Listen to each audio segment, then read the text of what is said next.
Exercice. Déterminer le point de fonctionnement d'un circuit comportant un générateur de force électromotrice E égale 6 volts et de résistance interne R égale 15 ohms, placé en série avec une ampoule à incandescence dont la caractéristique est la suivante. Quel est le point de fonctionnement de ce circuit qui comporte ici un générateur non idéal de force électromotrice grand E et de résistance interne grand R en série avec une ampoule à incandescence, ici dont la caractéristique est tracée sur ce schéma.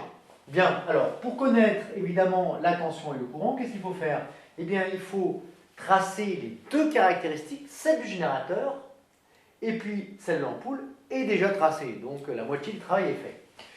La tension U aux bornes de ce générateur est égale à E moins RI parce que ici la tension représentée par cette flèche est dans le même sens que le courant I, donc on est en convention générateur pour ce conducteur unique, donc ça nous fait U égale E moins RI. On remplace par les valeurs numériques de l'énoncé, U égale 6, force électromotrice, moins 15 fois I. Il ne reste plus qu'à tracer la caractéristique de ce générateur. Eh bien, tout simplement, pour I égale 0, U égale 6 volts. Et puis, par exemple, pour I égale 0,10 ampères, eh bien, U égale 6 moins 15 fois 0,10, ce qui nous donne 4,5 volts. Avec deux points, on peut tracer la caractéristique. Voici le deuxième point. Le point P d'intersection de ces deux caractéristiques est le point de fonctionnement.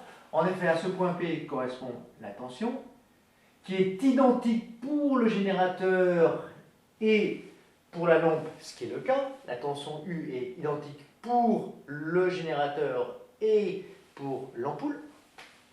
Et le courant I qui traverse les deux dipôles est le même, puisqu'ils sont placés en série. Donc le courant I, où est-ce qu'on le regarde? On le regarde ici.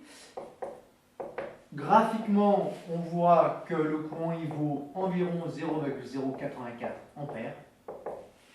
Et la tension U que vaut-elle? On le regarde ici. Ça vaut environ U égale 4,8 volts.